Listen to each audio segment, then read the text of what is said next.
আরে আসতেছি তো। আসসালামু আলাইকুম। ওয়ালাইকুম আসসালাম। আপনারা কারা? আসসালামু আলাইকুম স্যার।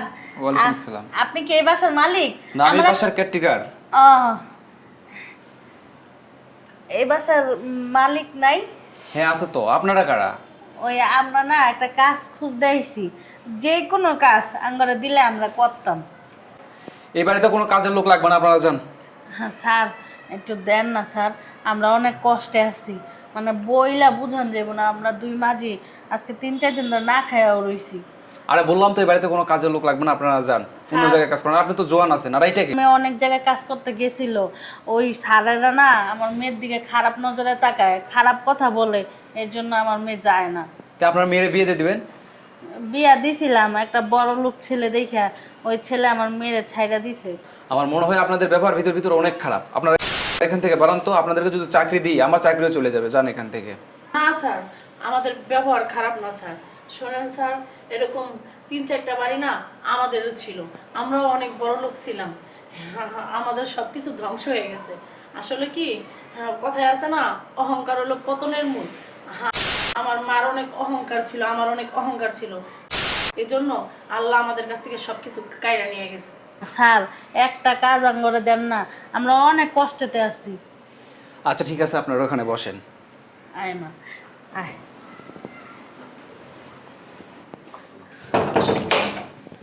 আরে আপনারা এটা কি করছেন? নিচে বসেন, নিচে বসেন। সবাই বসছেন কেন? ও, ভুলে গেছিলাম আর কি, নিচেই বসছি। নিচে বসতে কেন? আমি স্যারক ডাক দিতেছি। আচ্ছা ঠিক আছে। মা, এর থেকে দামি সোফা আমাদের বাড়িতে ছিল না। আর আজকে দেখছো, কপালের দোষে মানুষের বাড়িতে কাজ করতে আসছি, আর ওই কেয়ারটেকার আমাদেরকে নিচে নামাই দিল। হ্যাঁ, মা কথায় আছে, অহংকার করতে নাই। এই জন্য আজকে আমাদের এই দশা অহংকারের জন্য। মা, ওই যে দেখো ম্যাডাম আইতাছে। কি রে, ও আল্লাহ, তুই এই বাসায় কাজ করস? ও বাবা, গেট আপ সেট আপ কি তার? কয় বাসায় কাম করস এখন? এত জমিদার হয়ে গেছিস গা? কি ব্যাপার আপনাদের এই অবস্থা? আর আপনার কাপড় চোপড়ের অবস্থা কেন? আর ছোট ম্যাডাম আপনার এই অবস্থা কেন? আপনি আগে কি সুন্দর শাড়ি পরতেন, আর এই 3 পিস পেয়েছেন কিন্তু টোকাই আনছেন। বাবা রে বাবা, বাসার থেকে মনে হয় শাড়িটা দিছে হে ফিন্দা জমিদারি ভাব দেখাইতেছেন নাকি? হ্যাঁ, এই বাসায় কেন আসছেন? এই, তোর কাছে কইতে হইব কি লাগি আইছি? হ্যাঁ, আচ্ছা আমার কাছে একটু বলেন, আমি শুনি। বুয়ার ঘরে বুয়া, সারা জীবন বুয়ার কাজ করেছিস, আবার আমার তো কই করতেছিস? তোর সাহসটা তুই বড় হয়ে গেছে গা। আচ্ছা আমি যেটা জিজ্ঞেস করতেছি আপনি ওটার উত্তর দেন। আইসে কাজের বুয়া রহিমা, হ্যাঁ কাছে উত্তর দিতে হইব। তোর কাছে উত্তর দিতে হইব কি লাগি? হ্যাঁ, সারা জীবন মানুষের বাড়ি বাড়ি কাজ করেছিস, আবার বড় বড় কথা কস, আমার কাছে জিজ্ঞাসা, আমার কাছে কই করতেছিস? তুই চিনস আমি কে? তুই কি ভুলে গেছিস গা? মা একটা জিনিস খেয়াল করছো? আমরা সোফায় বসে দেখিয়া কেয়ারটেকের দাম করে নামাই দিল, আর ও তো কাজের বুয়া, ও আর সোফায় বসে। মা দেখছো কত বড়? ওই তো টাঙ্গা নামা দিছে, হ্যাঁ তো দেখছে আমরা সুপার উপরে বইছি, আর এখন তো দেখতেছে না যে কাজের বুয়া রহিমা যে এটার ভিতরে বইছি সুপার উপরে, বুঝছস নাই? এই তুই নিচে নাম, নিচে নাম। আমরা বই আছি না, তুই যে জায়গার ভিতরে আসন পেতে বইছস, যদি দেখে আঙ্গের সামনে বইছস পরে আঙ্গের আর কাম দিব না। ভাইয়া এদিক যা। উমা মা, গোমা গোমা। কি ঘটলো যে আপনার বাসা বাড়িতে কাজ করতে আসছেন, আবার মামের দুজনে?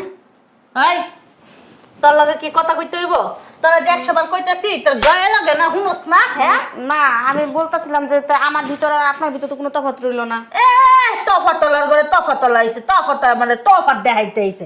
আর আপনি হলো কাজের বুয়া, আর আমরা একসময় অনেক বড় লোক ছিলাম। হয়তো এখন ভাগ্য ক্রমে আইছি কাজ করতে, ভাগ্য ভালো থাকলে আবার বড় লোক হয়েও যেতে পারি। তারা আপনাদের ভিতরে আমার ভিতরে কোনো তফাৎ ছিল না, আপনাদের লেভেল আর আমাদের লেভেল সমান সমান হয়ে গেল গা। তুই আমার লেভেল দেখাস, আর কাজের সেরি কাজের বেডি কাজ করে তোর জীবনটা পার করে লাইছিস। তুই আমার লেভেল দেখাইতে আইছিস। আমি হইলো খনিকের হইলো ফকির, আর তুই হইলো কি সারা জীবনের ফকির নি, ছোট লোক গরিব। আর কি কইতাম, তোর লজ্জা শরম নাই? হ্যাঁ, এত বেহায়া কি লিগা? এই যে লাইটে উষ্টে বাসাতে বাই করে দিলাম, এরপর আয় এমন একটা চক্কর মক্কর মারছস, এই তো পোশাক আশাক ভালো হয়েছে আর কি, ম্যাডামের মতো জুতা পরে আরস হন আমাদের সামনে এরকম ম্যাডামের মতো জুতা মুতা পরে আটলে আমরা বুঝবো না তুই এই বাড়ির মালিক। আমরা জানি তুই যে কাজের বেডি, বুঝছস নাই? বুয়ার কাম করছস, বুয়ার কাম, মানুষের বাথরুম দইছস, কলপাত দইছস, আর কি কইতাম আর কইলাম না, মানুষের তলার কাপড় ওষুধটা ধুয়ে দিছস। আমি তো বলিনি আমি এই বাড়ির মালিক, আমি বলছি একবারও পৃথিবীতে কেউ কিছুর মালিক না, একমাত্র মালিক হচ্ছে আল্লাহ। এটা আমরা জানি, তোর কোয়া লাগতো না। তুই ডং দেয়স না যে তুই এবার বাড়ি আনলি, বুঝছস না? বাপ দেখলে বাপসি না ডং ঠালা। ম্যাডাম আজকে কি রান্না করব? ও বাবালে বাবালে বাবালে বাবা, এই ছেলে আমার করতে আইছে। আর এই বেটাকে তুই ম্যাডাম কইতাছস? আরে ওই হলো কমলাপুর স্টেশনের মহিলা, কামের বেডি। আরে রান তো, আপনি কি কইতাছেন? উনি আমাদের ম্যাডাম। হ্যাঁ, আমার চুপ থাকো তো, কি কয় শুনি একটু। ফ্রিজে কি কি আছে? গরুর গোস্ত আছে, খাসির গোস্ত আছে, ইলিশ মাছ আছে, বোয়াল মাছ আছে, রুই মাছ আছে, কি রান্না করবো? মুরগিও আছে। এটি মনে হয় বাসার থেকে চাই নিয়ে এসে। তো বাসাতে চান মুখের লিগা ম্যাডাম বাজার থেকে কি বাজার করে আনছে এগুলা? আইছে 10 টাকা ভাঙার মুরুদ নাই গায়ে, আবার বাজার থেকে এই যে গরুর মাংস, খাসির মাংস কিনে নিয়ে আইছে। আপনার কি মাথা ঠিক আছে? আমার মাথা ঠিক আছে, আপনার মাথা ঠিক আছে? এ কারা ম্যাডাম কইতাছেন আপনি? তাহলে কি আপনার ম্যাডাম বলবো? মুটকি ম্যাডাম কোনাকার। আর শুনেন, এই মহিলা একদিন আমাকে বাসায় কাম করতো, আর আপনি সেই মহিলারে ম্যাডাম ম্যাডাম করে ডাকতেছেন। এই আপনার মাথা ঠিক আছে? পাগল। আর পোশাক দেখছেন? আপনি বলতেছেন আপনার বাসায় ম্যাডাম কাজ করছে না? পাগল করে আপনাদের বাসায় ঢুকতে দিচ্ছে কে? নিজে দুইজনে ফকিনির মতো, আমি ম্যাডামকে ফকিনি।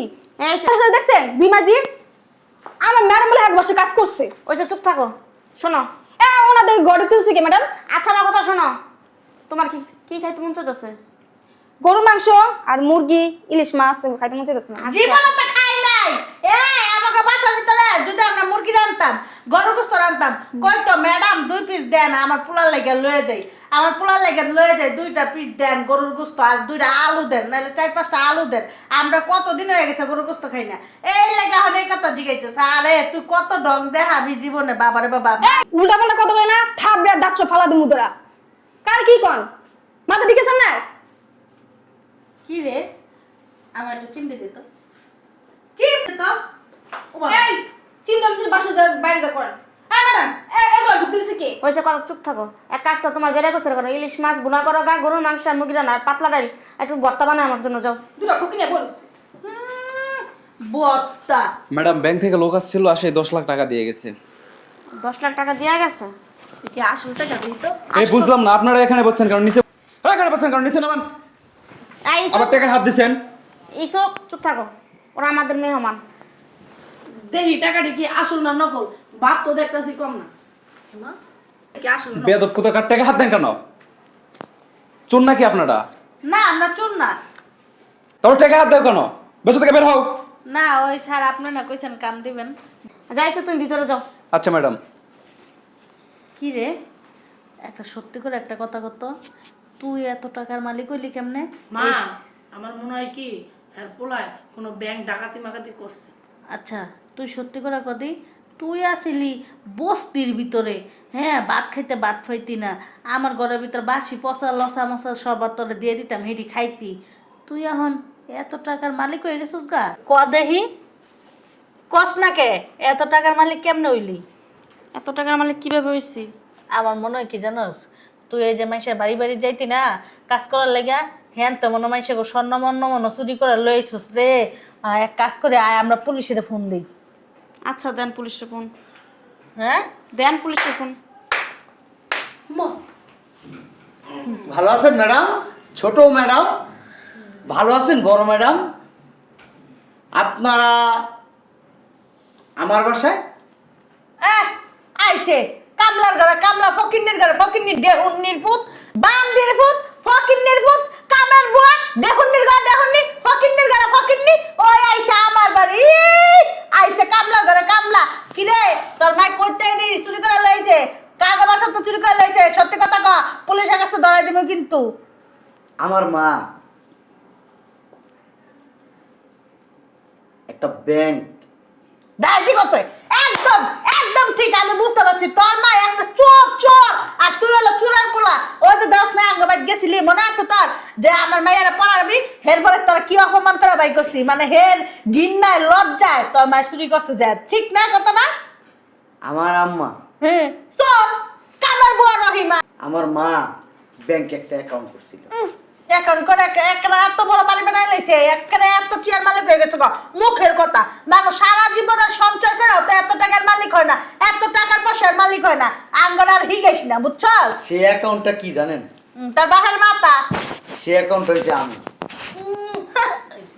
কামলার ঘরে কামলা 2 টাকার পড়া পড়া 9 টাকার বাপ বাড়ায়, বুঝছ নাই? আমার মা মানুষের বাসা বাড়িতে কাজ করে হ্যাঁ, খালি তোর একটু শিক্ষিত বানাইছে। আমারে পড়াশোনা করাইছে। হ্যাঁ, এতে তুই একটা লম্বা হালাই দিছস। আমি এখন একটা ব্যবসা করি। ও বাবা রে বাবা, ব্যবসা করে বলে? হ্যাঁ, কি বাবার ব্যবসা না গাঁজার ব্যবসা? মনে হয় ঠিক ঠিক তুই একদম রাইট কথা কইছস। এই এই যে এইসব ব্যবসা করলে না মানুষ কদিনের ভিতর কুটিপুটি হয়ে যায়। একটা ঠিক কথা বলছিস। আবার যখন ধরা খায় না হোগার ভিতরে এমন বাইরান বাইরা পুলিশে একটা বাপ বেক্কা ব্যবসা ছেড়ে দেয়। কার সাথে কি কথা বলেন ফাজিল? বলেন বাসা থেকে। ইউসুফ, জি স্যার। ওই তোমার কিছু বলা লাগবে না ওদেরকে। এনারা খুব অহংকারী, তাদের মনে প্রচুর হিংসা। তারা আসলে এই গরিবের লেবাস ধরে নেয়, গরিব অরিজিনালি হয়ে গেছে। এরা এক সময় খুব পয়সাওয়ালা ছিল, খুব তাদের অহংকার ছিল। আমার মা বাসা বাড়িতে কাজ করে আমার পড়াশোনা করাইছে। তো আমার মা ওনাদের বাড়িতে কাজ করতো, ওনার ছোট মেয়েরে পড়াইবো। তো আমি পড়ানোর জন্য ওনাদের বাড়িতে গেছি। যেই শুনছে এই মহিলাটা আমার মা রে আর আমাকে চরম অপমান করে বাসার থেকে বের করে দিছে। আর যে তারা অহংকার করছে না এতদিন, সেই অহংকারের কারণে আজকে তারা ধ্বংস। তুমি অফিসে যাবা, অফিসে যা এই আমার ম্যানেজারের সাথে কথা বলবা, দেখবা অফিসে কোন পদটা খালি আছে ওনারে বসাই দিবা, ঠিক আছে? আর ওনার চাকরি করা লাগবে না, আপনার চাকরি করা লাগবে না। আর ওনার বেতন আমিই ধরতেছি, ঠিক আছে?